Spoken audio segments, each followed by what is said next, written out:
Je suis très heureux de vous revoir ce soir, aussi nombreux et encore plus nombreux. J'ai quelques annonces à vous faire. D'abord, bienvenue ici à Notre-Dame de Stockel.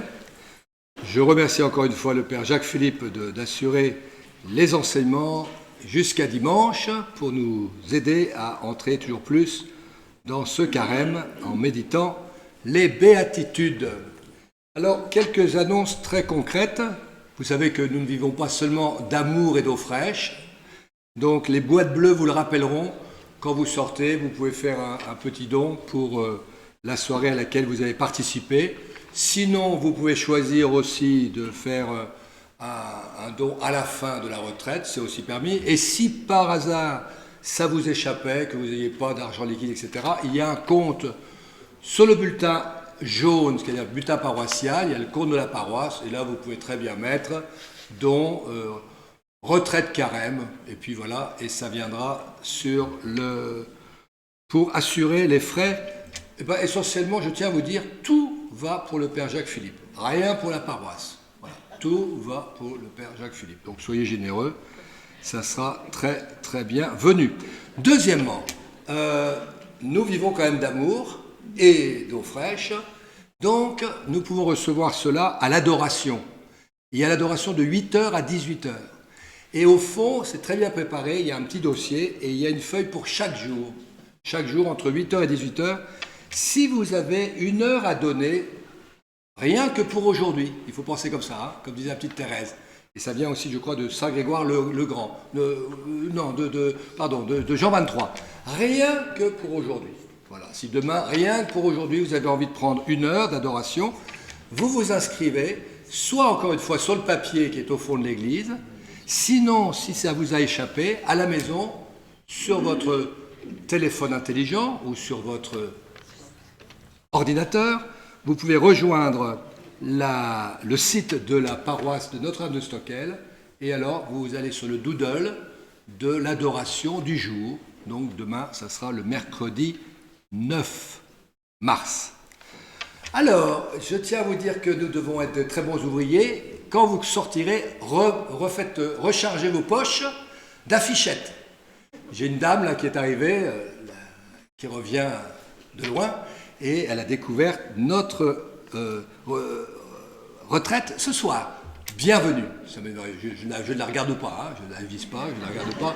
Qu'elle se sent bien accueillie, c'est merveilleux.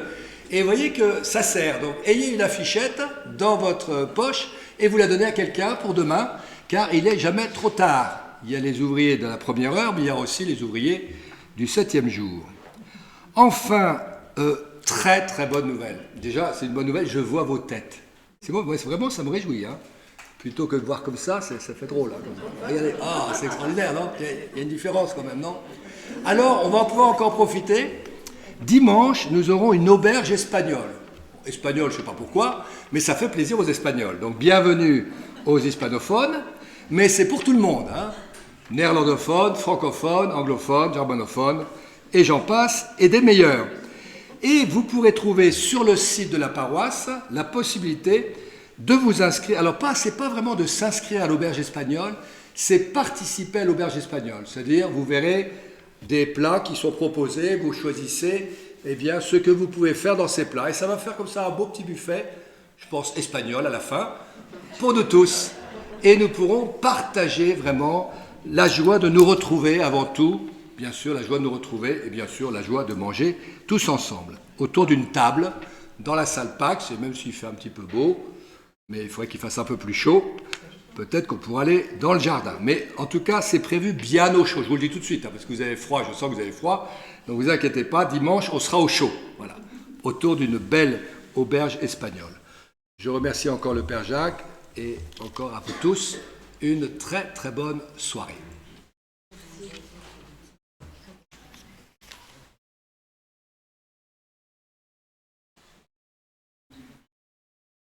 Je dois attendre encore, c'est ça?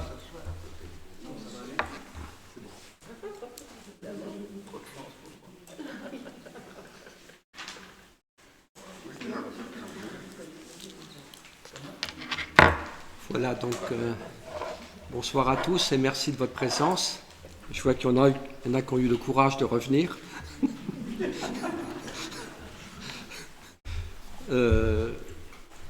On va peut-être, avant de commencer, prendre un petit chant à l'Esprit Saint.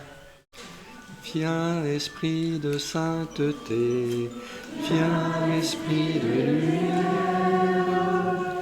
viens, Esprit de feu, viens nous embrasser, viens, Esprit de sainteté.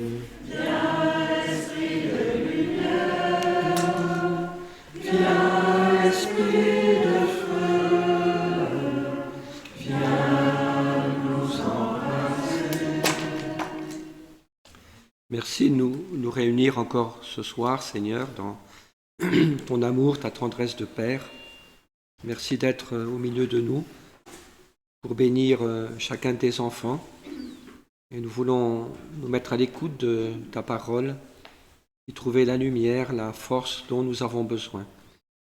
Et nous nous confions encore à Marie qui a accueilli cette parole, qui lui a donné vie et fécondité. Ça ne marche pas. Réjouis-toi, Marie, pleine de grâce. Le Seigneur est avec toi.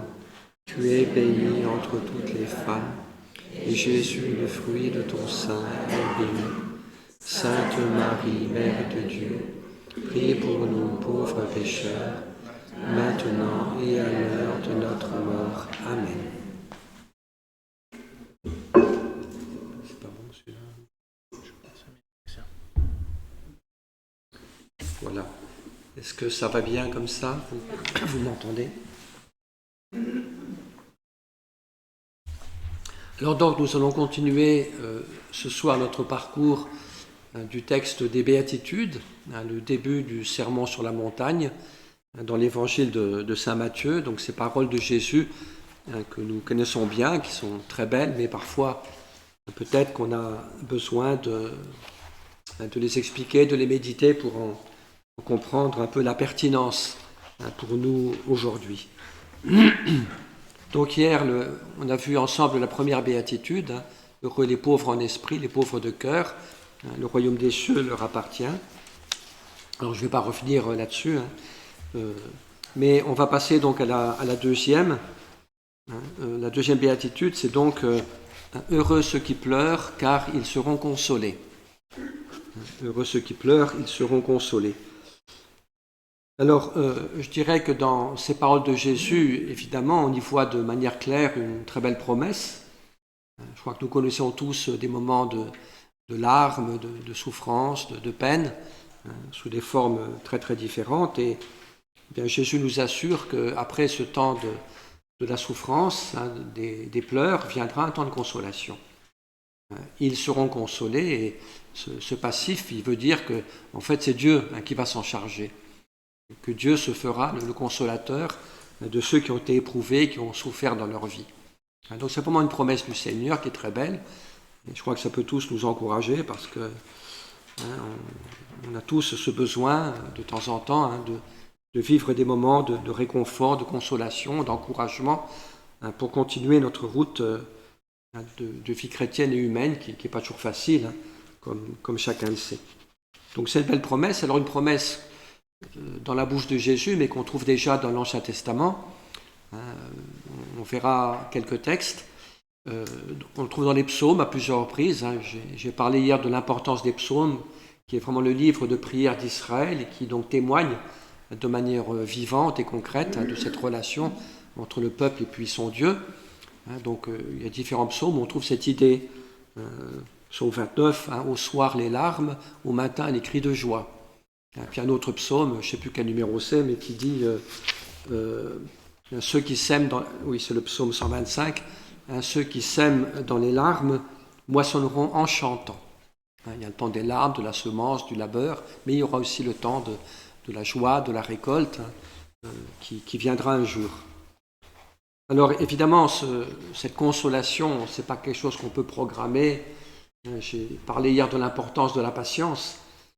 Oui, c'est certain que Dieu viendra nous consoler le moment venu, mais il y a aussi ce temps de la patience, de l'attente, de la prière, jusqu'à ce que vienne ce jour de consolation et de réconfort.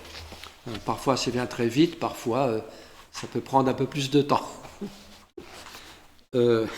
Alors, ce que je vais faire maintenant, c'est parcourir un peu ce thème de la consolation dans l'Écriture.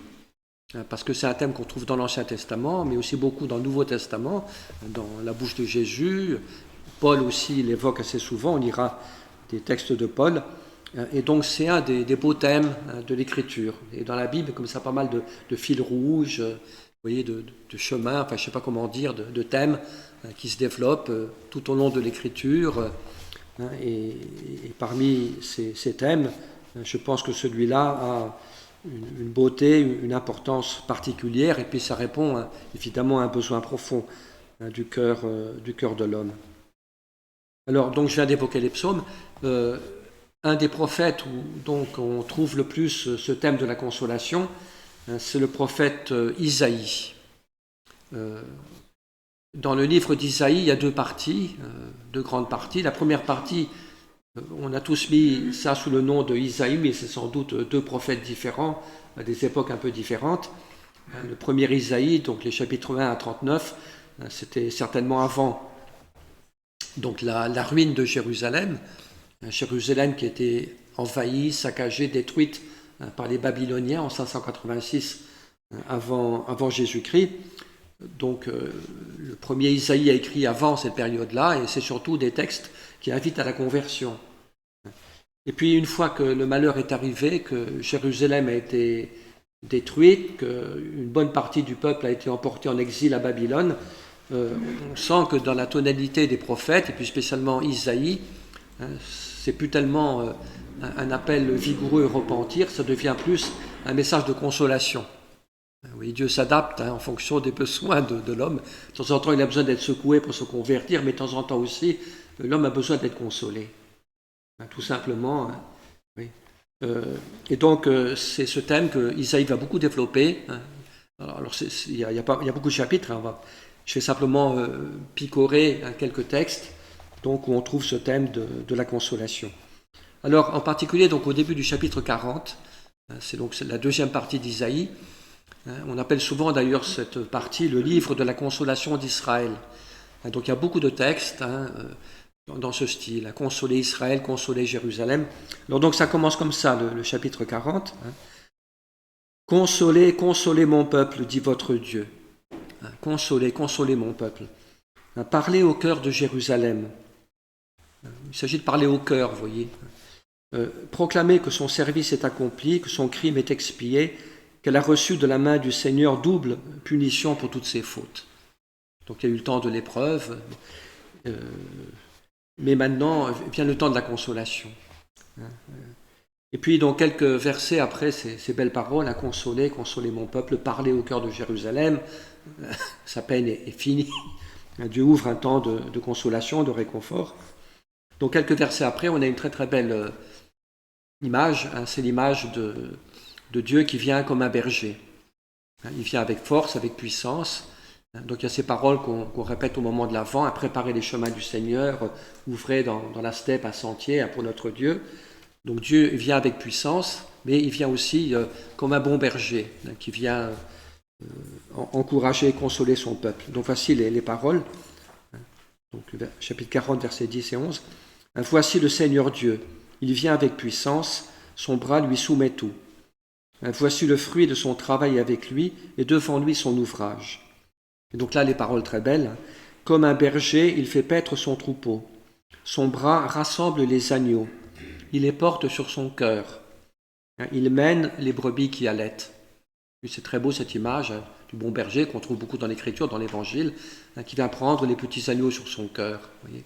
Puis ces brebis qui allaitent, qui ont des petits, il les traite avec douceur, il ne faut pas les faire marcher trop vite. Voyez. Donc on sent à travers cette image toute la tendresse de Dieu pour son peuple, pour les petits, les fragiles en particulier. Et puis donc dans la suite du prophète Isaïe, on aura comme ça d'autres textes avec un très très beau message de consolation. Il y en a un qui est un des plus célèbres, c'est un texte donc au chapitre 66, c'est un texte d'ailleurs qui a beaucoup touché Sainte Thérèse de l'Enfant Jésus, elle le cite plusieurs fois dans ses écrits. Donc voilà comment parle le prophète. Il s'adresse à Jérusalem, Voici que je dirige vers elle, vers Jérusalem, la paix comme un fleuve. Ce sont des fleuves de paix que Dieu va donner à son peuple. Et comme un torrent qui déborde, la gloire des nations. Vous serez nourris, portés sur la hanche, vous serez choyés sur les genoux. Comme un enfant que sa mère console, ainsi je vous consolerai. Oui, dans Jérusalem, vous serez consolés. Mais c'est Dieu qui parle, c'est parole de Dieu. Dans Jérusalem, vous serez consolés. Mais comme une mère console son enfant, je vous consolerai. Je vous prendrai sur mes genoux et je vous consolerai. Et c'est beau parce que c'est Dieu qui parle, mais avec des accents maternels. Oui. L'amour de Dieu, il a bien des dimensions, des aspects. C'est beaucoup l'amour paternel, mais c'est aussi cet amour maternel de tendresse, de compassion, de miséricorde, de consolation. Ce sont ces mots que Dieu nous adresse. Oui, c'est comme ça que Dieu veut parler à notre cœur. Alors c'est vrai que parfois Dieu il parle de manière un petit peu sévère, mais c'est parce qu'on en a besoin. Parfois on est un peu engourdi, un peu assoupi, dans les égoïsmes, on a un peu besoin d'être secoué, mais parfois aussi Dieu parle avec beaucoup de tendresse et de douceur et de bonté. Et pas seulement dans le Nouveau Testament, mais déjà dans l'Ancien Testament, il y a beaucoup de textes qui sont d'une grande douceur, d'une grande tendresse. C'est toutes les entrailles de Dieu, sa miséricorde, qui s'expriment donc à travers ces passages. Et c'est intéressant de remarquer que dans la tradition juive, eh bien, il y a beaucoup cette dimension de l'attente du Messie, sous des formes différentes, avec un langage très varié, mais un des noms du Messie dans la tradition juive, c'est le consolateur. C'est un mot hébreu, Menachem, qui est d'ailleurs un prénom. Le président Begin, il s'appelait Menachem, c'est un prénom qui existe aujourd'hui, qui existait aussi à l'époque de Jésus, on le trouve dans les Actes des Apôtres. Et donc ce mot Menachem en hébreu, ça veut dire le consolateur. Et c'est un des noms du Messie. Et d'ailleurs on le voit dans l'évangile de Saint Luc, même si c'est en grec. On connaît bien ce passage de la présentation de Jésus au temple et puis du vieillard Siméon, ce vieux juif pieux qui attendait la consolation d'Israël. C'est ça textuellement, donc les mots de Saint Luc. Le vieillard Siméon, rempli du Saint-Esprit, attendait la consolation d'Israël. Et l'Esprit Saint lui avait fait connaître qu'il ne mourrait pas sans avoir justement vu cette consolation d'Israël. Et c'est le petit Jésus qu'il a pris dans ses bras. Donc il a reconnu le Messie, promis à Israël, et dans la personne du Messie, il a aussi reçu ce qu'il espérait, ce qu'il attendait, cette consolation d'Israël. Alors, ce thème, on le trouve aussi dans Saint Paul, de manière relativement fréquente. Il y a des passages où Paul parle de Dieu qui console les humiliés, console les petits, les pauvres. Ça rejoint un peu ce qu'on disait hier, on en a déjà parlé. Et puis il demande, je vous lis un texte de la lettre aux Thessaloniciens, où Paul prie dans une de ses lettres pour la communauté, en demandant pour cette communauté ce réconfort, cette consolation de Dieu. Que notre Seigneur Jésus-Christ lui-même, ainsi que Dieu notre Père, qui nous a aimés et nous a donné par grâce consolation éternelle et heureuse espérance. Mais qu'est-ce qu'on a reçu par Jésus? C'est beau ce langage de Paul. On a reçu le Messie, on a reçu une consolation éternelle, une consolation qui ne passera jamais, et une heureuse espérance.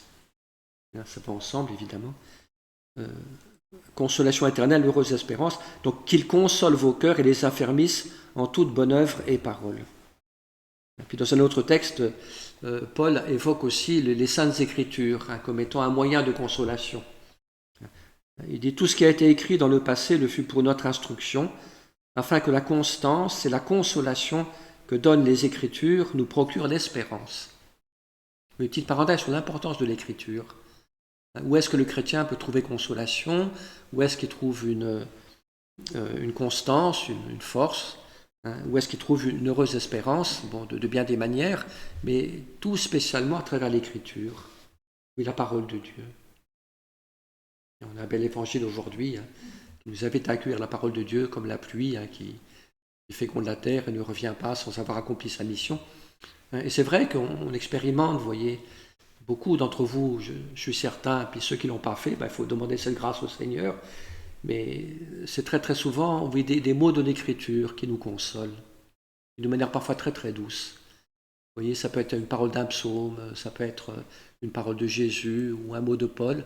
Hein, et très souvent, quand l'Esprit Saint ouvre notre cœur à l'intelligence des Écritures, eh bien, les paroles peuvent vraiment toucher notre cœur et nous consoler de manière très belle.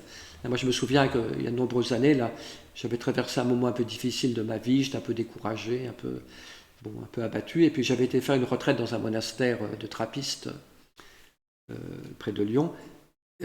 Non, c'était pas là, c'était près de Toulouse. Et puis donc j'avais pris quelques jours de retraite comme ça, puis je participais à l'office des moines, évidemment, le chant des psaumes, vous voyez, ces mélodies belles, oui, le rythme de la prière, du chant, ça donne une paix déjà, oui, comme un apaisement, hein, c'est pas la musique stridente dont on nous bassine en longueur de journée, hein, cette douce musique hein, qui a un côté apaisant. Et puis donc on chante les psaumes, hein, parce que ça reste la prière de l'Église aussi. Puis donc il y a les versets qui viennent les uns après les autres, comme ça. Puis voilà que je ne sais plus quel psaume c'était, mais voilà un verset qui arrive. Et le verset du psaume que j'ai eu sous les yeux et que chantaient les bons moines qui m'entouraient, c'était le verset « Retrouve ta paix, mon âme, parce que le Seigneur te veut du bien ». Et moi, ça m'a vraiment touché profondément, parce que j'étais justement un petit peu inquiet, un peu tourmenté. Et puis de sentir ces mots que j'ai vraiment reçus comme Dieu qui me parlait. Retrouve ta paix, mon cher Jacques, retrouve ta paix, le Seigneur te veut du bien. C'est vrai, Dieu nous aime. Si Dieu nous aime, il faut retrouver notre paix. Pourquoi se faire tant de soucis et tant se ronger? Bon, c'est normal que parfois on ait des moments plus difficiles, mais vous voyez, je voulais simplement donner un tout petit témoignage personnel, combien parfois une toute petite parole de l'Écriture, toute simple, oui, quelques mots très simples, et c'est pas compliqué du tout, hein, c'est pas des... Parfois, mais c'est la parole de Dieu, hein, qui a quand même une efficacité, une autorité particulière. Oui. Et souvent, alors Dieu a mille moyens de nous consoler, ça peut être par un ami qui nous réconforte, ça peut être l'Eucharistie qui nous donne une grâce particulière, on est épuisé pour trouver une force. Bon, Dieu a mille moyens évidemment de nous consoler, mais je pense qu'un des moyens privilégiés qu'il utilise, hein, c'est la Sainte Écriture. Et c'est pour ça que c'est important de lire un peu la Bible, et au moins de prendre tous les jours un petit moment, 10 minutes, pour lire les textes du jour, le psaume, l'évangile, vous voyez. Alors c'est vrai que souvent il ne se passera rien, et puis que l'Écriture est parfois un peu obscure, mais si on est fidèle à chercher Dieu dans l'Écriture, si de manière un petit peu régulière, on se rend attentif, vous voyez, qu'on n'écoute pas seulement l'Écriture à la messe, mais qu'on la lit un petit peu avant, ou qu'on la relit un petit peu après. Oui, ben si on cherche Dieu dans l'Écriture, eh bien on le trouvera. Qui cherche trouve. Et de temps en temps, eh bien on aura cette belle expérience de tels mots de la Bible, d'un psaume, de Jésus, d'Isaïe, puis on dira, mais ça c'est vraiment pour moi. C'est la parole que j'avais besoin d'entendre. C'est la parole qui me fait du bien aujourd'hui, qui me réconforte, qui me console, qui m'encourage ou qui m'éclaire. Oui. Donc ça c'est une petite parenthèse, mais que et Paul justement évoque les Saintes Écritures comme étant ce qui a été écrit dans le passé comme étant justement ce qui nous est donné pour notre réconfort et notre consolation. Alors c'est pas tous les jours, mais si on est fidèle et si quand Dieu voit qu'on en a plus besoin, Dieu est parfois un petit peu silencieux, mais quand on en a vraiment besoin, puis qu'on le cherche, qu'on écoute, eh bien, Dieu parle à notre cœur, parce qu'on en a besoin. Je voudrais faire une remarque aussi à propos du prophète Isaïe. C'est quelque chose qui est assez intéressante dans le prophète Isaïe, dans la deuxième partie, après le chapitre 40. C'est qu'il y a beaucoup de thèmes, très, très beaux, très riches, mais il y a deux thèmes principaux, un petit peu qui s'entrelacent dans cette partie d'Isaïe. Il y a d'une part ce thème de la consolation, comme une mère console son enfant, bon, ce que j'ai évoqué déjà, et puis il y a aussi un autre thème qui n'est pas un thème littéraire, mais qui est un personnage un peu décrit, qui est ce fameux serviteur, le serviteur souffrant.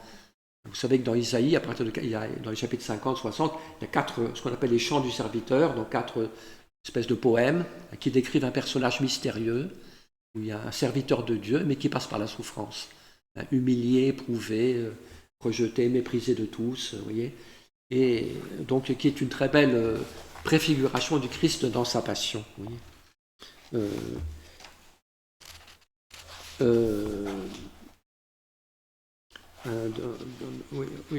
Voilà un petit passage qui parle de ce serviteur.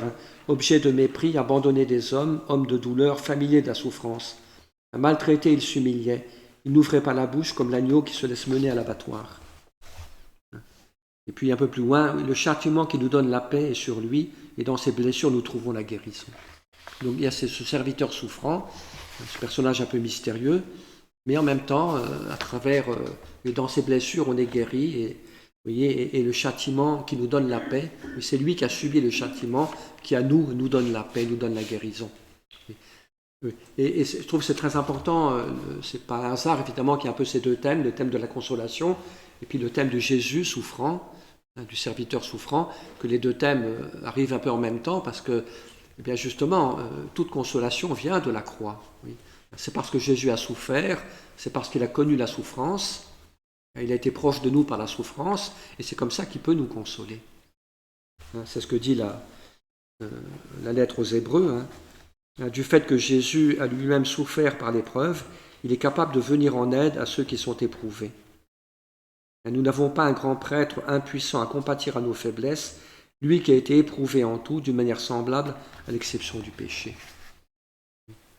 Cette consolation qui vient de la croix, Jésus qui a souffert pour nous, pour être proche de nous, il est proche des cœurs brisés, dit déjà le psaume, et puis c'est vrai qu'on voit dans la vie des saints, ou des gens qui ont connu de grandes épreuves, c'est souvent en regardant Jésus qu'ils ont été consolés, encouragés, en méditant sur c'est paradoxal parce que la croix, d'un côté, c'est une chose cruelle et injuste, c'est la plus grande injustice qui ait jamais été commise sur terre, mais en même temps, au pied de la croix, on trouve une paix profonde. Tout est accompli, tout est pardonné. Dans le mystère de la croix, il y a cette présence du Christ qui a souffert pour nous et qui a pris nos souffrances, qui donc est capable de nous réconforter, de nous consoler dans les épreuves qui sont les nôtres. C'est cette proximité de Dieu dans la souffrance. Donc on ne sent pas toujours, parfois on se sent seul, abandonné, mais il y a comme des moments de grâce, où parfois quand on s'y attend le moins, et dans un moment très difficile, voilà qu'il y a un petit moment où le ciel s'ouvre, puis comme une consolation qui nous est donnée. Je me rappelle un ami américain qui avait vécu un cancer, qui a dit que c'était très difficile pour moi, j'étais complètement mis par terre. C'était un homme très dynamique, très actif, et puis voilà, il était très appauvri, donc à l'hôpital, il s'est retrouvé comme ça, très pauvre, par terre. Et puis il me dit qu'un soir, en regardant la fenêtre comme ça, il a vu un coucher de soleil extraordinaire. Puis il a pensé à Dieu, le Créateur, Dieu Père, et puis là, il a trouvé une consolation, de manière un peu inattendue. Vous voyez. C'est des petits moyens que Dieu utilise comme ça. Parfois, c'est la nature, ou c'est un chant d'oiseau, c'est un sourire d'un ami, vous voyez. Mais des choses où on sent quand même que c'est Dieu, par derrière, vous voyez, qui vient un peu parler à notre cœur, et quand on n'en peut plus, il vient nous... Il y a cette parole justement dans Isaïe, le Seigneur m'a donné une langue de disciple pour que je sache apporter à l'épuisé une parole de réconfort. Jésus est passé par la souffrance et donc il peut donner à l'épuisé une parole de réconfort. Et ce n'est pas des mots parce qu'il est passé par là. Ce n'est pas celui qui regarde de loin. Vous voyez. Dieu ne s'est pas contenté de regarder de loin un homme qui souffre. Il est entré dans sa souffrance à travers le mystère du Christ. Voilà, puis je voudrais vous lire aussi un autre beau texte du Nouveau Testament, avant le dernier que je lirai après. C'est un texte c'est dans l'Apocalypse.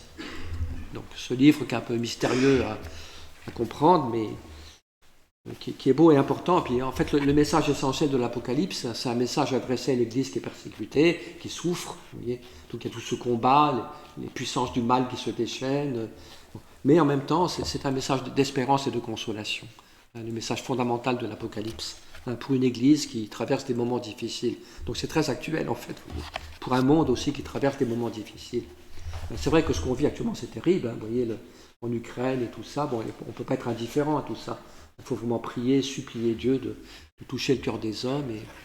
Mais je crois aussi que dans ces moments où on risque un peu de désespérer, de se décourager, eh bien, Dieu se fait plus proche pour nous inviter à la prière et puis aussi pour nous dire, eh bien, ne te décourage pas. Bien sûr, le mal est pesant, il est puissant, mais Dieu est plus puissant. Dieu est plus fort que le mal. Alors, donc ça c'est le message essentiel de l'Apocalypse, hein. Ce triomphe de l'amour, hein, de la vie, hein, sur les forces des ténèbres.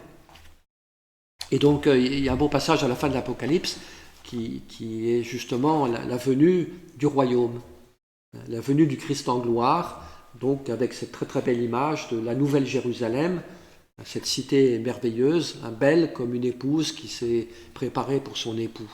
C'est le langage de la fin, hein, de l'Apocalypse, chapitre.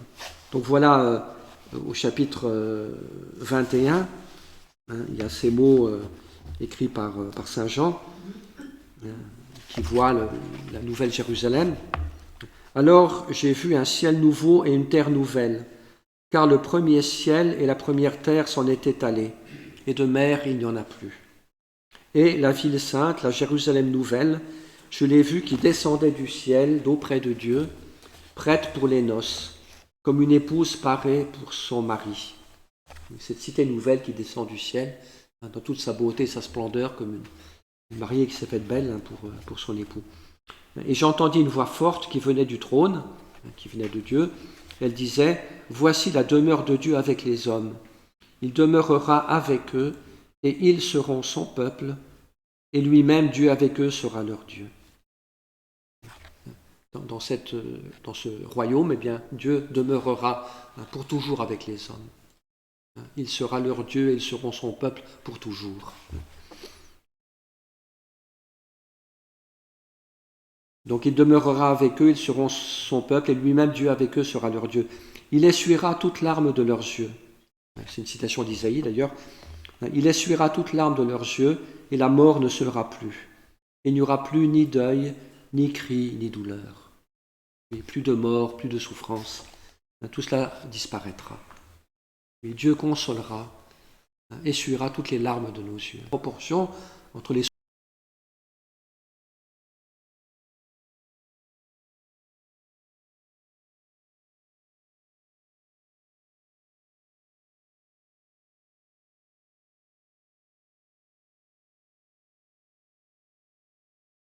souffrances du temps présent et la gloire du monde à venir. Pas de proportion. C'est pas 1 pour 10, c'est pas 1 pour 100, c'est pas 1 pour 1000, c'est sans mesure.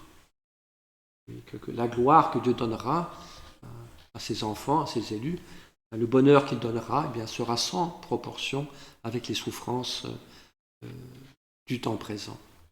Et ça fait du bien de l'entendre, oui. Alors, il faut bien sûr être sensible à la souffrance des autres, compatir, pleurer avec ceux qui pleurent, il faut prier, il faut faire notre possible pour réparer le mal et l'injustice, mais on a comme cette espérance d'une victoire de Dieu, de la victoire de l'amour, la victoire du Christ. Le Christ est ressuscité, c'est notre foi. Donc ça veut dire que le dernier mot, c'est pas la haine, c'est pas la guerre, c'est pas les chars d'assaut qui auront le dernier mot, c'est le Christ vainqueur. C'est Dieu dans sa puissance qui viendra qui est déjà présent au milieu de nous, mais dont le royaume sera rendu visible et manifeste. Et donc ce qui est très beau, c'est que dans cette venue de la nouvelle Jérusalem, il y a une grâce de consolation. Et Dieu essuiera toutes les larmes de ses enfants. De pleurs, il n'y en aura plus. Donc ça, évidemment, c'est à la fin des temps, c'est l'eschatologie. Mais en même temps, oui, c'est quand même déjà présent. Alors on n'a pas encore la consolation totale et cette consolation.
En quoi ça consiste?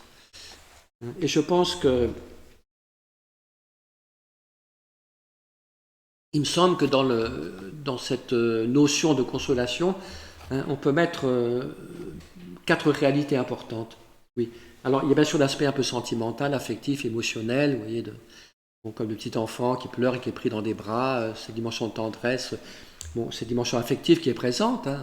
Oui, Dieu, c'est quelqu'un de très affectif, le langage qu'il utilise en tout cas. Mais je crois que c'est aussi plus profond.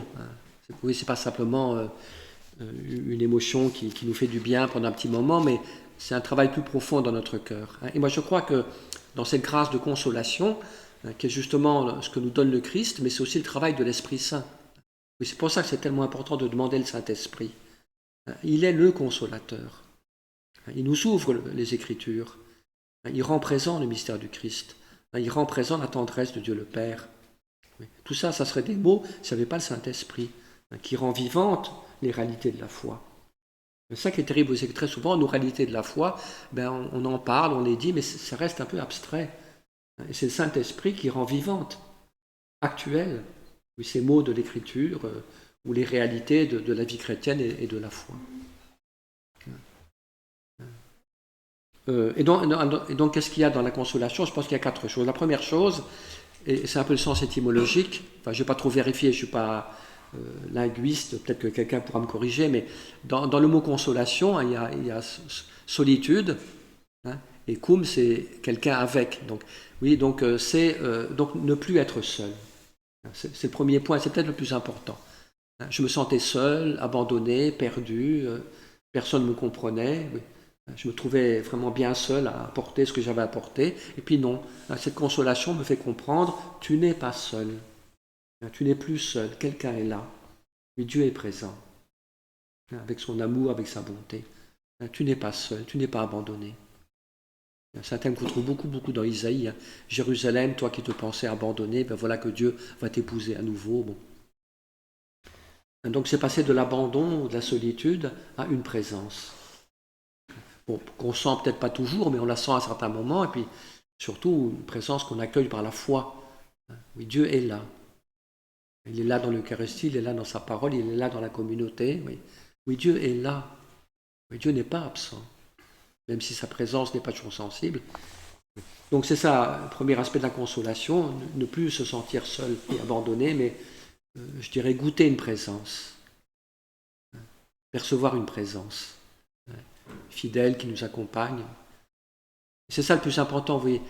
Oui, voyez, prenez une image, prenez un petit enfant par exemple, un petit enfant qui doit faire une opération chirurgicale un peu compliquée, un petit enfant de 5 ans, donc il doit aller à l'hôpital, puis on doit l'opérer de je sais pas quoi, un truc très compliqué. Vous voyez, alors il arrive à l'hôpital, c'est un monde complètement inconnu pour lui, il y a le médecin, il y a les infirmières, ces grosses machines, c'est pas trop quoi ça sert, voilà.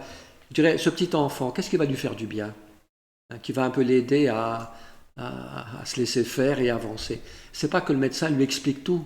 Bon, ça, je dis pas que c'est totalement négatif, et puis ça peut être bien, mais ce qui va le plus encourager l'enfant dans ce moment difficile, c'est qu'il y a le papa ou la maman à côté qui lui tient la main.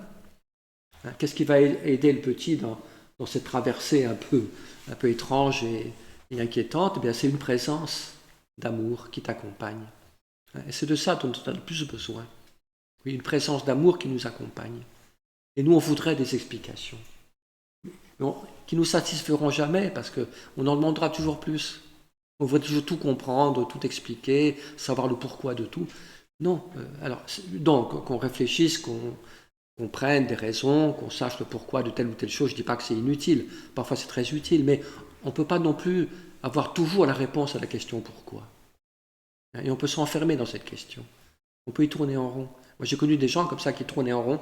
Voilà, ils avaient vécu telle épreuve à tel âge, et 30 ans après, on me disait encore mais pourquoi. Bon, je ne juge pas. Mais ce que je veux dire simplement, c'est acceptons de ne pas tout comprendre, de ne pas tout savoir. Acceptons de ne pas avoir toujours la réponse à la question pourquoi. Et je pense que ce qui est le plus important pour nous, ce n'est pas tant des explications qui satisferaient peut-être notre intelligence. Le plus important pour nous, ce n'est pas des explications, mais c'est une présence. Une présence qu'on accueille dans la foi, oui, qui de temps en temps se fait sentir à notre cœur, oui, de temps en temps il y a aussi un petit côté émotionnel, ça fait du bien, Parce que c'est là qu'on s'aperçoit que Dieu n'est pas qu'une idée, Dieu n'est pas qu'un concept, il est aussi un père, une mère, enfin, un ami, bon, un frère. Oui, donc ça c'est le premier aspect, oui, donc cet aspect, le don d'une présence. Le deuxième aspect de la consolation, c'est de retrouver une paix. Oui. Je retrouve une certaine paix. J'étais un peu paniqué, angoissé, je ne savais pas de quel côté donner la tête, je me sentais un peu comme secoué dans un panier à salade ou une machine à laver, je ne sais pas, une essoreuse. Puis là, quand même, je retrouve un certain calme. Peut-être que la situation reste la même, mais je la vis différemment. Oui, donc on retrouve un certain calme, une certaine paix. Alors parfois c'est des fleuves de paix, comme disait Isaïe il y a 2 minutes, parfois c'est peut-être que des petites gouttes de paix, oui, mais quand même, oui, il y a une certaine paix qui revient. Après le temps de l'angoisse, de l'inquiétude, revient une certaine paix, qui nous permet d'avancer. Oui. Bon, ça c'est le deuxième aspect de la consolation. Le troisième aspect de la consolation, c'est de retrouver une espérance pour le futur. Parce que parfois c'est vrai, il y a des personnes comme ça, dans des épreuves difficiles, on a l'impression que notre vie est un peu terminée, vous voyez, en ce sens qu'on ne voit plus quel avenir on a. On a le sentiment que toutes les belles choses, c'était du passé. Mais l'avenir, on le voit de manière sombre, angoissante. On a l'impression qu'on n'a plus rien de beau et d'intéressant à vivre. Oui, on est sans futur, sans avenir. Et ça, c'est extrêmement dur. Parce qu'on a besoin d'un avenir, d'un futur, d'une espérance en termes chrétiens. Et donc, je dirais que la consolation, c'est aussi ça. C'est retrouver une espérance pour le futur. Être en paix par rapport au passé, et puis retrouver une espérance par rapport au futur. Si j'ai un avenir, j'ai un futur, alors peut-être pas celui dont j'ai pu rêver, de je ne sais pas quelle carrière fantastique, ou de quel exploit, mais j'ai un avenir. Parce que tout simplement, mon avenir, c'est le royaume. Parce que Dieu est là. Dieu nous ouvre toujours un avenir. Dieu ouvre toujours un passage, comme dit le... Alors, ça ne veut pas dire qu'on sait toujours très bien où on va, mais quand même, quand on est dans cette présence de Dieu, il y a toujours un avenir dont on perçoit qu'il est beau. Même si la vie reste difficile par certains côtés, même si je diminue parce que c'est ce qui se passe à un certain âge, oui, il y a quand même une promesse d'avenir et de vie que nous donne la consolation du Saint-Esprit. Et puis donc le quatrième aspect qui est important aussi, c'est de retrouver une certaine force. J'étais complètement épuisé, écrasé, j'en pouvais plus, j'avais même pas l'énergie de sortir de mon lit pour aller aux toilettes, c'est à peine ce que je pouvais faire, vous voyez. Et puis non, là je retrouve une certaine force. Alors ça ne veut pas dire que je deviens Superman, que j'ai une super pêche du matin au soir, parce que ça c'est plutôt rare, mais j'ai quand même la force nécessaire pour vivre. Mais je me décide à vivre. Je me décide à faire mon boulot, à faire ce qui m'est demandé, à m'ouvrir aux autres. Oui, il y a quand même... Ça peut être une énergie la plus ou moins intense, ça peut être parfois très intense, parfois elle ne sera pas très intense, mais suffisante pour aujourd'hui. Le Père Raoul a bien rappelé, pour aujourd'hui. Oui. Quand on cherche à résoudre les problèmes pour toujours, on ne s'en sort pas. Quand on cherche à faire ce qu'il faut aujourd'hui, là on s'en sort toujours. Et si on se confie à Dieu, on a toujours la force pour faire aujourd'hui ce qui est possible. Parfois très peu, parfois un peu plus, mais ça c'est un petit côté important aussi de vivre l'instant présent. C'est aussi en se mettant dans l'instant présent qu'on accueille la présence de Dieu et qu'on accueille la consolation de Dieu. Se posant dans l'instant présent. On confie notre passé à sa miséricorde, on confie son futur à la providence de Dieu, et aujourd'hui, je fais ce que je peux, ce qui m'est demandé. Et donc cette grâce de consolation, c'est aussi quelque part un nouvel élan, vous voyez. On choisit de vivre à nouveau, vous voyez, alors que parfois on était un peu écrasé, on ne voulait plus, comme Élie dont je parlais hier, qui n'avait plus qu'une envie, c'était de mourir, de dormir et de mourir. Là, on a de nouveau un petit peu envie de vivre. Et c'est quand même mieux, parce qu'on est fait pour la vie. Donc voilà un petit peu les différents aspects de la consolation.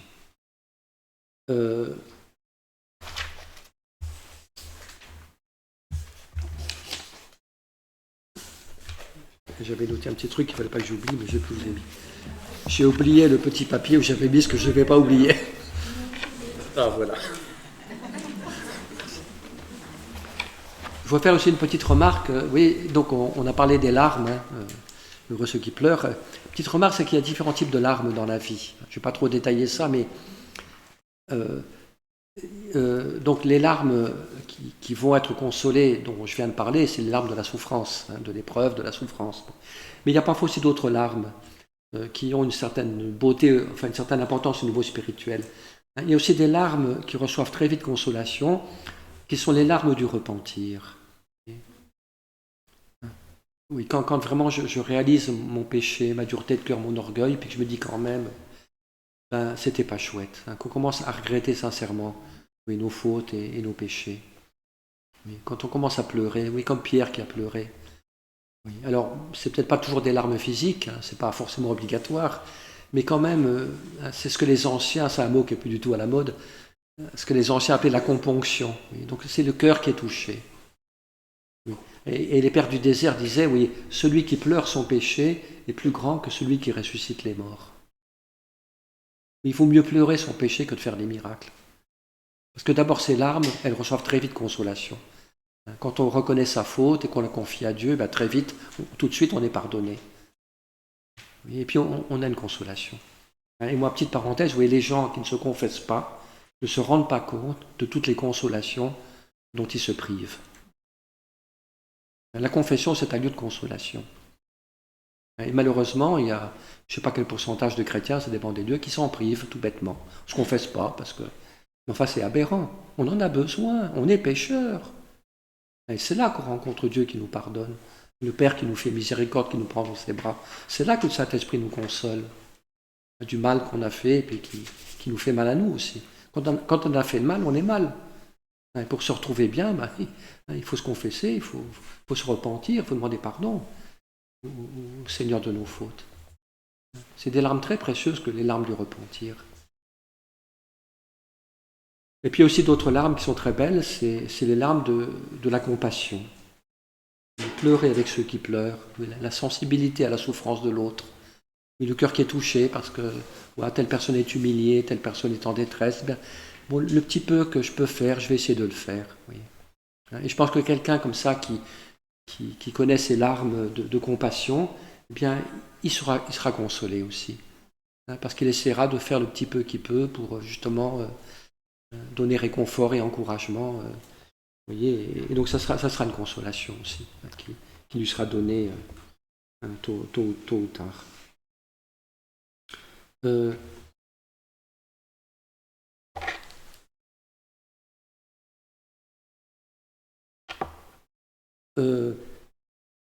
Une autre remarque que je voudrais faire,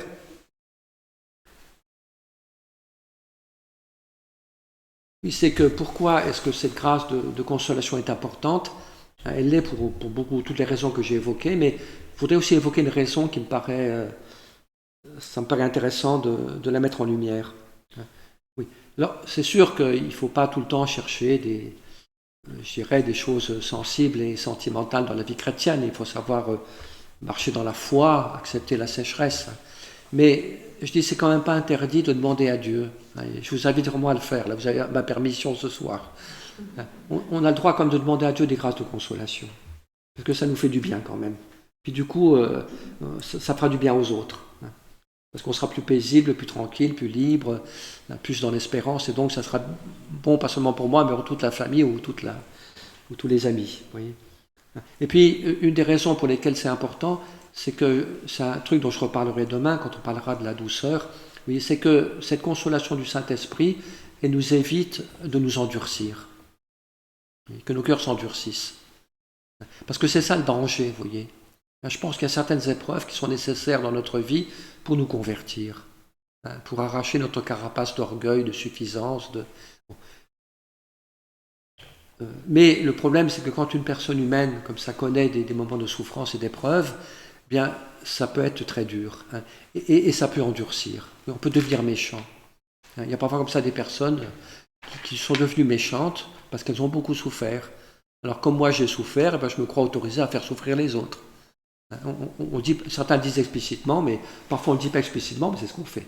Moi qui ai beaucoup souffert, ben, j'ai le droit d'être exigeant envers les autres. Et puis quand il y a une fête de famille, je m'arrange pour jeter un seau de... J'aime pas que les gens soient heureux, qu'ils rigolent, et je m'arrange pour jeter des seaux d'eau froide sur la joie des gens, parce que moi qui ai beaucoup souffert, eh bien, je ne tolère pas qu'on soit heureux autour de moi alors que moi j'ai souffert. Moi, je caricature, hein, mais c'est quand même parfois notre comportement, notre tentation, oui, de nous endurcir. Oui, on se ferme dans une amertume, une révolte, vous voyez, on s'endurcit parce qu'on a souffert. Et alors, on peut juger personne, et puis il faut prier quand il y a des gens dont on voit qu'ils ont pris chemin, malheureusement, mais je pense que c'est justement cette consolation de l'Esprit Saint, oui, c'est cette touche de Dieu qui évite cela. Et que le cœur qui a souffert, eh bien, ne s'endurcit pas, mais il reste ouvert à l'espérance, ouvert à l'amour, ouvert à Dieu, ouvert aux autres. Mais pour dire que ces touches de consolation que l'Esprit Saint nous donne de temps en temps, elles sont très précieuses pour ça aussi. Parce que ça garde quelque part le cœur pur, le cœur libre. Le cœur ne se ferme pas, ne s'endurcit pas, comme on le fait parfois dans la colère, dans l'amertume, dans le ressentiment. Ça, on en reparlera demain. Donc c'est une des raisons pour lesquelles c'est important. Et puis peut-être m'arrêter, je voulais lire un texte de Saint Paul, mais on n'aura pas trop le temps, c'est pas grave. Vous pourrez lire vous-même. Je crois qu'il y a aussi un certain message quand même dans cette béatitude que nous sommes en train de méditer. Vous voyez, c'est que, je vais dire ça de manière un peu brutale, hein, mais j'essaierai de mettre des petites nuances après. Vous voyez, si nous acceptons, oui, Jésus nous invite, hein, quand même dans l'Évangile, bon, c'est lui qui le dit, sinon je n'oserais pas le dire, hein, il nous invite quand même à prendre notre croix. Donc ça ne veut pas dire en rajouter, évidemment, courir après la croix, mais ça veut dire que la part d'épreuves que tu rencontres, eh bien, essaye d'y consentir. Essaye d'accepter la part d'épreuves qui parfois se présentent dans ta vie. Bois, quand la vie te présente une coupe de sauterne ou de champagne, ben bois-la. Mais quand la vie te présente une coupe un petit peu amère, eh bien, il faut la boire aussi. Il faut l'accepter. La coupe que le Père m'a donnée à boire, ne la boirai-je pas ? Dit Jésus, il a bu le calice de sa passion. Alors nous, heureusement, on ne va pas jusque-là, mais quand même de temps en temps, la vie est un peu amère. Oui, la vie nous déçoit, la vie nous fait un peu souffrir, quand même, et puis même beaucoup parfois. Et je dirais que celui qui sait consentir à cela, qui sait dire oui, qui s'abandonne à Dieu, qui recevra un jour la consolation de l'Esprit Saint, eh bien, il deviendra capable de consoler les autres. Et celui qui a souffert et qui a été consolé par Dieu, il sait consoler les autres parce qu'il les comprend. Il les comprend parce qu'il a souffert, et puis il les console parce que lui-même a été consolé. Voyez.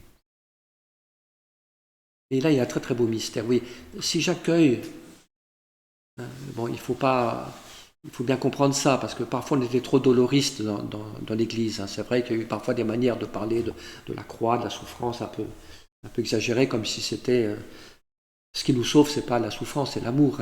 Mais ce qui reste vrai quand même, Jésus simplement il est réaliste. Il nous dit, si tu es malade, essaye de guérir, si tu as des problèmes, essaye de les résoudre, mais la part un peu de souffrance qui reste, qu'on n'arrive pas à éliminer, eh bien accueille-la. Accueille-la tout simplement dans la confiance. Puis tu verras que le Seigneur s'en servira pour te purifier, pour faire de toi un pauvre de cœur, comme on a dit hier. Et puis oui, je crois que la personne qui accepte finalement de bon cœur, qui s'abandonne à Dieu, qui accepte les moments pas très faciles de la vie, sans tout de suite se révolter, eh bien, elle deviendra capable de consoler les autres. Alors que la personne qui refuse la croix, oui, Paul il lui dit, ne soyez pas des ennemis de la croix. Tout le monde des gens qui ne veulent jamais, dès qu'il y a la moindre difficulté, on se révolte, on n'en veut plus, on essaie de fuir à toute vitesse. Vous voyez, si tu es tout le temps dans ce refus de la moindre difficulté, eh bien, tu ne seras pas capable de consoler les autres. Parce que tu ne les comprendras pas. Et moi, je crois que ça fait partie de la vocation chrétienne que d'être un consolateur. Et ça fait partie de la grâce du baptême. Il y a une parole de l'Écriture, j'ai cherché des consolateurs et je n'en ai pas trouvé. Et moi, je pense que tout chrétien, eh bien, c'est un consolateur. Et je crois aussi que la plupart des gens, ils n'ont pas tant besoin de reproches que de consolation. Bon, il y a des gens qui ont besoin de reproches, évidemment, mais beaucoup de gens, plus que de reproches, ils ont besoin de consolation. Parce qu'ils sont tentés par le découragement, par le désespoir.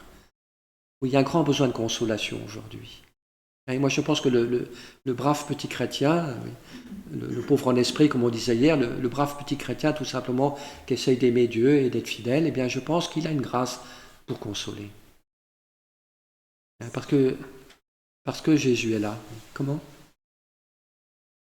Alors, et ça fait partie de notre vocation, de donner espérance, de donner consolation, de donner réconfort aux personnes avec qui nous sommes. Mais ça suppose donc d'être ouvert à Dieu, d'être attaché au Christ par l'amour, par la prière, de nous nourrir de la parole, des sacrements. Mais ça suppose aussi d'accepter parfois certaines épreuves que Dieu permet, parce que c'est justement à travers ces épreuves qu'on sera plus proche des autres, qu'on les comprendra mieux. Alors bon, tout ne s'explique pas, ça reste mystérieux, puis il y a toujours des choses qui restent un peu scandaleuses. Je ne veux pas dire que j'ai la solution à tous les problèmes, loin de là. Mais ce que je sais quand même, c'est que Dieu est fidèle. Et que celui qui se rapproche de Dieu, qui cherche Dieu, trouvera aussi en Dieu la consolation dont il a besoin. Et trouvant en Dieu cette consolation, il pourra la donner aux autres. Et c'est ce que dit saint Paul, donc je ne vais pas du tout le développer parce que je ne vais pas être trop long, je vais m'arrêter là. Mais il y a un très beau texte dans la deuxième lettre de Paul aux Corinthiens, deuxième lettre aux Corinthiens, premier chapitre. Parce que Paul parle justement, il fait allusion à une épreuve qu'il a vécue en Asie, du côté d'Éphèse, et puis que Dieu l'a consolé, et puis Dieu l'a sauvé, et puis Dieu, il dit cette chose très belle. Béni soit Dieu, le Père de notre Seigneur Jésus-Christ, le Père plein de tendresse, le Dieu de qui vient toute consolation. Ainsi, dans toutes nos détresses, il nous console. Ainsi, nous pouvons réconforter, consoler tous ceux qui sont dans la détresse grâce à la consolation que nous recevons nous-mêmes de Dieu. C'est très très beau. Et Paul le dit parce qu'il l'a vécu lui-même. Il a vécu des épreuves assez douloureuses, mais le Christ l'a encouragé, l'a consolé, et il a reçu cette grâce de pouvoir aussi consoler et encourager les autres. Mais je crois que c'est vrai pour tous. Vous voyez. Et donc raison de plus pour, je dirais, accueillir cette présence de Dieu dans notre vie, par la prière, par les sacrements. Bon, parfois ce sera une présence qui va nous inviter à la conversion, à grandir, mais ce sera aussi souvent une présence qui va être une source de consolation, de paix, et non seulement pour nous-mêmes, mais pour les autres aussi. Comme Paul le dit, tout le réconfort qu'il a reçu de Dieu, c'est pour réconforter les autres aussi. Il a senti ça, vous voyez. Et je trouve ça beau, que cette consolation qui n'est pas simplement un truc égoïste que je reçois, mais quelque chose que je reçois pour être partagé, pour être donné à d'autres.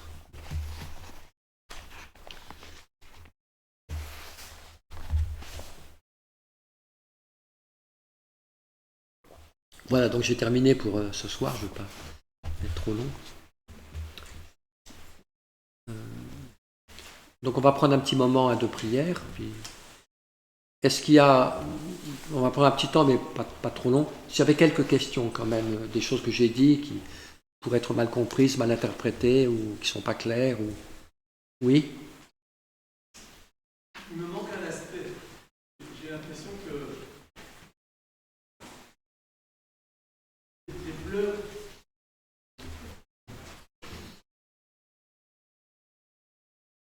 Il me manque un aspect. J'ai l'impression que les pleurs sont souvent dus à une injustice.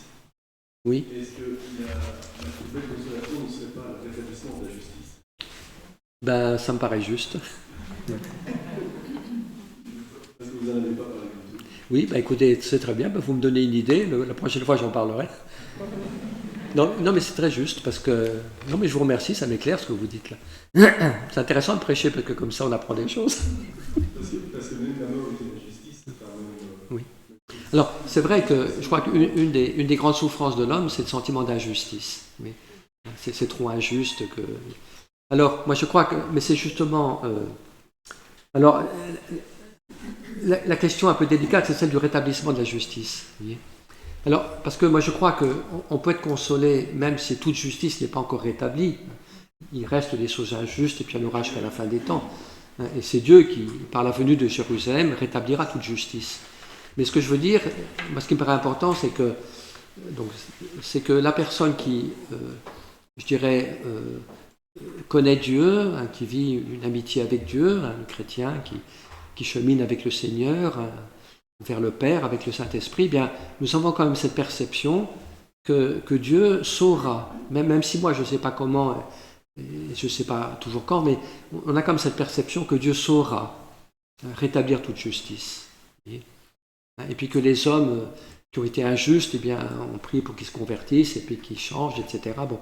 Donc, si vous voulez, la consolation qu'on peut recevoir dans ce domaine-là, c'est pas que la justice soit aujourd'hui totalement rétablie, parce que c'est pas encore possible, mais on a quand même cette espérance et ce sentiment profond, cette certitude dans la foi, que Dieu sera capable de rendre justice à tous ceux à qui on doit rendre justice. Alors, ça ne nous dispense pas de nous de le faire. Hein. Nous devons, nous, et puis l'Église le fait, mais elle essaie de le faire autant que possible, rendre justice à ceux à qui on doit rendre justice. Donc, il y a un devoir humain auquel on ne peut pas échapper. Mais je pense que la plénitude de cette justice, quelque part, c'est quelque chose qu'on attend aussi de Dieu dans l'espérance. Mais notre foi, notre espérance nous donne quand même comme une certitude que Dieu saura rendre justice à toute personne qui en a besoin pour être heureuse et libre. Est-ce que ça va comme ça? Bon.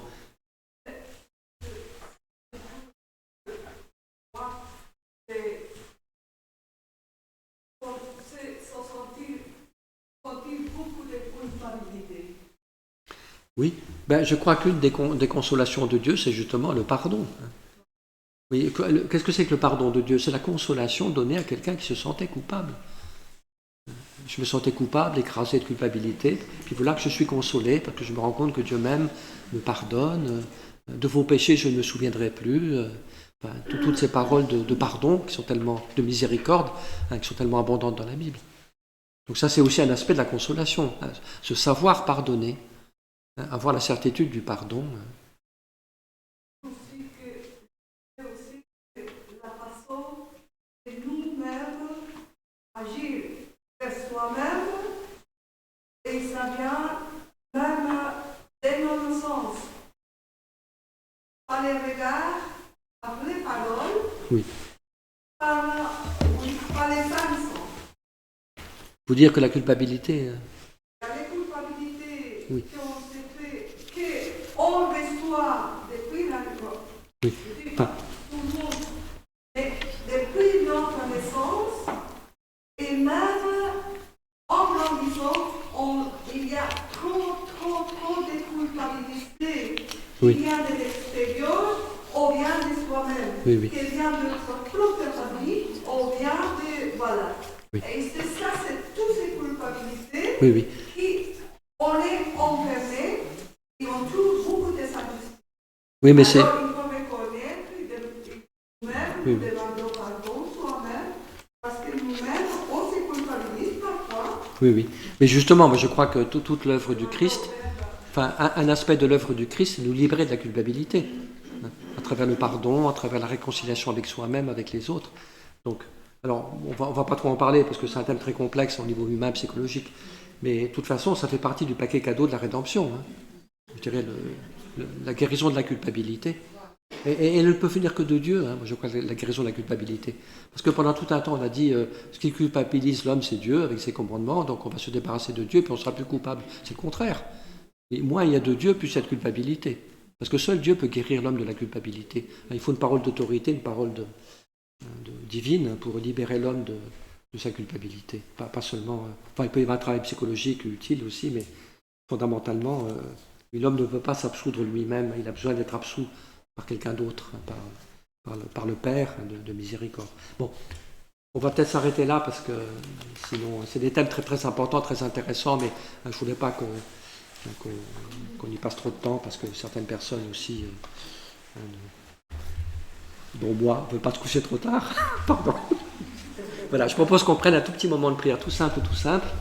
Et on va demander ça, vous voyez, un peu à chacun pour nous. Puis on confie aussi les personnes que nous connaissons, tant de personnes qui ont besoin de cette consolation, de cette présence, de ce réconfort de Dieu. Vous voyez. Voilà, on va se mettre vraiment en présence du Père. Voilà, nous sommes là. On est là. Oui, surtout pour nous mettre en présence de Dieu. Tous les enseignements, les paroles, c'est simplement pour nous dire que Dieu est là. Dieu est là, il est notre Père. Dieu est fidèle, il nous aime. Dieu saura réparer toute injustice, il saura essuyer toute larme, il saura consoler toute souffrance. Et bien sûr, ça sera dans le royaume, mais déjà aujourd'hui, Dieu peut nous visiter, l'Esprit Saint consolateur peut nous visiter. Viens, Esprit de sainteté, viens, Esprit de lumière, viens, Esprit de feu, viens nous embrasser, viens, Esprit de sainteté, viens, Esprit de lumière, viens, Esprit de feu, viens nous embrasser. Merci Seigneur, tu es là au milieu de nous. Non pas comme un maître ou un juge, mais tu es là comme un père. Tu es là avec ta tendresse, qui est même une tendresse de mère, pour nous apaiser, pour nous consoler, pour nous donner l'espérance et la paix, et pour nous inviter à avancer avec confiance dans la vie, parce que tu es là, tu nous aimes. Tu es à la fois sage et tout-puissant et miséricordieux. Seigneur, je te remercie pour chacun de ces frères et sœurs qui sont là ce soir, qui sont venus écouter ta parole, se mettre à l'école de l'Évangile. Oui, je te demande, Seigneur, vraiment de bénir chacun. Et pose ta main sur chacun d'eux, Seigneur. Que chacun puisse comme sentir ta douce main qui se pose sur lui, sur sa tête ou sur son cœur. Et comme que chacun soit peut-être comme ce petit agneau que tu prends sur ton cœur, ou comme cette brebis un peu fatiguée que tu conduis avec tendresse. Et que chacun de nous soit ce tout petit, ce pauvre, soit cet enfant que tu veux consoler, que tu veux réconforter, et à qui tu veux dire ne crains pas, parce que je suis avec toi. Oui, ce soir, je veux te bénir avec tendresse. Ce soir, je veux parler à ton cœur. Toutes ces paroles que tu as entendues, ces paroles sont pour toi ce soir, et accueille-les vraiment, comme la parole du Seigneur qui parle à ton cœur, qui te dit ne crains pas, je suis là, je te connais, je t'aime, je connais ta souffrance, je connais tes fardeaux, je connais ce qui est difficile et lourd pour toi, je connais ta fatigue, ta détresse, tes inquiétudes, tes peurs. Ce soir, je suis là tout simplement pour te bénir, te consoler, pour te dire ne crains pas, car je suis avec toi. Je suis ton bon berger, je suis ton Seigneur, celui qui te sauve, qui te guérit, celui qui t'aime, celui à qui tu peux t'abandonner, celui à qui tu peux faire confiance. Je suis ton Dieu. Je suis ton Dieu et je t'aime, et crois dans cet amour, accueille-le. Laisse-toi aimer. Sois comme un petit enfant qui s'abandonne dans les bras du Père. Remets tous tes fardeaux à Dieu. Déchargez-vous de tous vos soucis sur le Seigneur, car il prendra soin de vous, dit saint Paul. Lui permets, Seigneur, à chacun de s'abandonner vraiment entre tes bras, de se reposer dans ton amour. Oui, nous voulons déposer nos fardeaux, nos soucis, nos inquiétudes, nos craintes. Oui, Seigneur, donne vraiment à chacun ta paix, la douceur de ton amour. Donne à chacun le sentiment de ta tendresse, de ta proximité.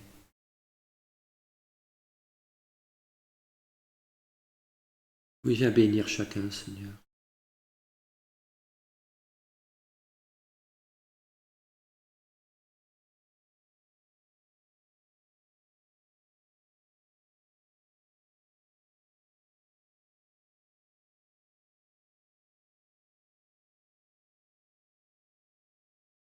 Là, nous allons nous adresser à Dieu comme notre Père, cette si belle prière que Jésus nous a enseignée. Notre Père, qui es aux cieux, que ton nom soit sanctifié, que ton règne vienne, Que ta volonté soit faite sur la terre comme au ciel. Donne-nous aujourd'hui notre pain de ce jour. Pardonne-nous nos offenses, comme nous pardonnons aussi à ceux qui nous ont offensés. Et ne nous laisse pas entrer en tentation, mais délivre-nous du mal. C'est souvent à travers la Vierge Marie aussi que Dieu console ses enfants. Comme une mère console ses enfants, je vous prendrai sur les genoux. C'est souvent Marie qui est l'instrument aussi de cette consolation pour les tout petits que nous sommes, par sa maternité spirituelle, son amour, sa prière pour chacun. Demandons aussi à Marie cette consolation de l'Esprit Saint pour nous et pour ceux qui en ont besoin. Je vous salue Marie, pleine de grâce, le Seigneur est avec vous. Vous êtes bénie entre toutes les femmes, et Jésus, le fruit de vos entrailles, est béni. Sainte Marie, Mère de Dieu, priez pour nous pauvres pécheurs, maintenant et à l'heure de notre mort. Amen. Le Seigneur soit avec vous. Que Dieu Tout-Puissant et Miséricordieux vous bénisse et vous garde, vous donne une nuit paisible, que vous puissiez vraiment vous abandonner à lui avec confiance, au nom du Père, du Fils et du Saint-Esprit. Voilà, bonne nuit à tous. Et puis à demain pour ceux qui ont le courage de revenir.